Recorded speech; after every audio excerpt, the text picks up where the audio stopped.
Hi, this is Bob Kay from the AMD World Championship 2010 in Sturgis, South Dakota.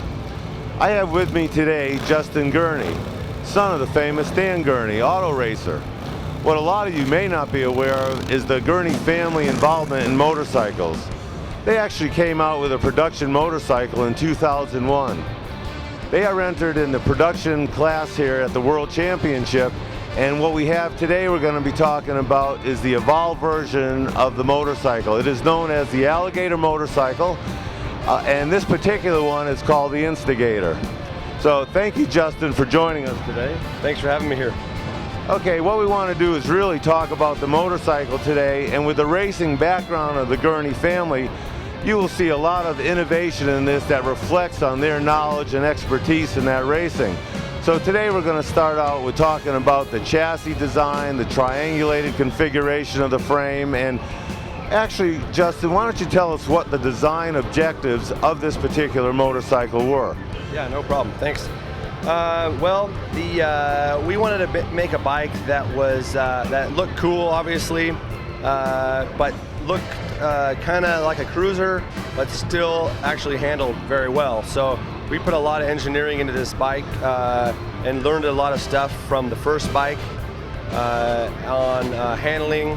So, in fact, some guy said to me yesterday, well, your bike looks like a drag bike, it's way too long.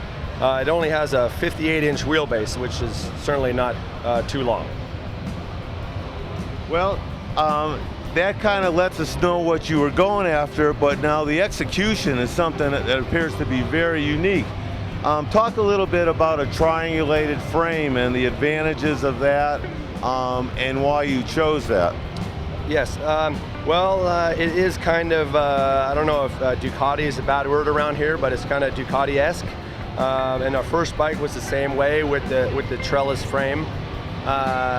It's made out of 4130. I think we can make it a little bit lighter by going this route versus larger tube.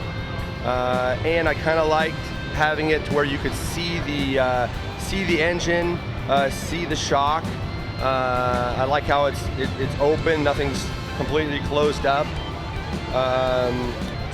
And also I tried to get the, I don't know if you can see the swing arm and the frame, it almost looks like the tubing continues through the frame into the swing arm.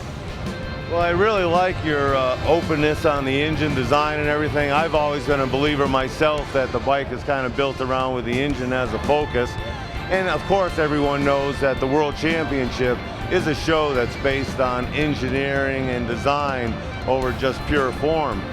So let's talk about your drivetrain choice. What do you have here, and why have you made that decision? Sure. It is started out as a S&S 124.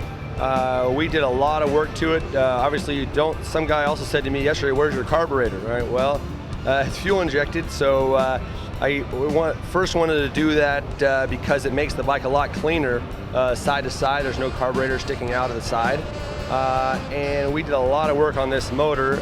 We had made a special heads for it ourselves, and S&S helped us out a lot and cast special heads for us. We did that at our shop on a flow bench. It's also got our own downdraft fuel injection, our own intake that you can see in there. You'd have to get down there and look. It's kind of hidden. It's got a Pectel fuel injection. It also has a 6-speed Baker transmission that's flipped upside down and lifted up, so it made the package a lot smaller. Well, that sounds like a lot of thought has gone into that drivetrain. I've also noticed you had a chain drive as your choice to transmit that power to the rear wheel. Talk a little bit about why you made that choice, and what type of wheels and everything you're running on this particular bike. Okay, thanks. Yeah, the chain. Well, I think it's kind of a toss-up between if you run a belt, then you got a fairly big sprockets front and back width-wise. So I wanted to try to keep the bike as skinny as possible. So I went with a chain. Also, believe it or not, on a big horsepower bike, I have broke a belt once or twice. So that kind of scared me. The wheels, these are Diamag forged aluminum wheels. And what have you chosen for your tires? These tires are the latest and greatest sport bike Bridgestone tires. Well, it really sounds like you've tried to step out a little bit in this, and you've made very specific choices into right down to the tires and the chain drive.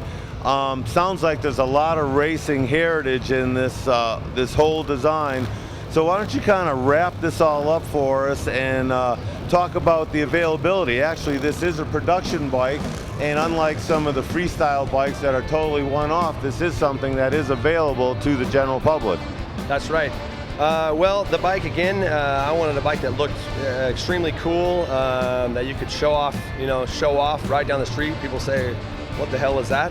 Like today, I rode my other bike down the street, and people are hooting, hollering everywhere. What is that? So it's definitely different, but at the same time, it actually works. I ride it in the canyons in California, pretty darn hard. There's a place called Ortega Highway, Palomar Mountain, and we ride all the time. My dad rides religiously every Sunday, rain or shine, on his Alligator. So it actually is a bike that works. It stops. It leaves a line like you wouldn't believe. So it kind of does look like a drag bike, although it does go around the corners. Well, this is just another fine example of the diversity that you'll see at the American World Championship. AMD is proud to have the Gurney family represented here, and we'd like to thank you for taking time today to talk with us. Thank you so much. I really appreciate it. This is a great turnout, and I'm excited to be here. Thank you.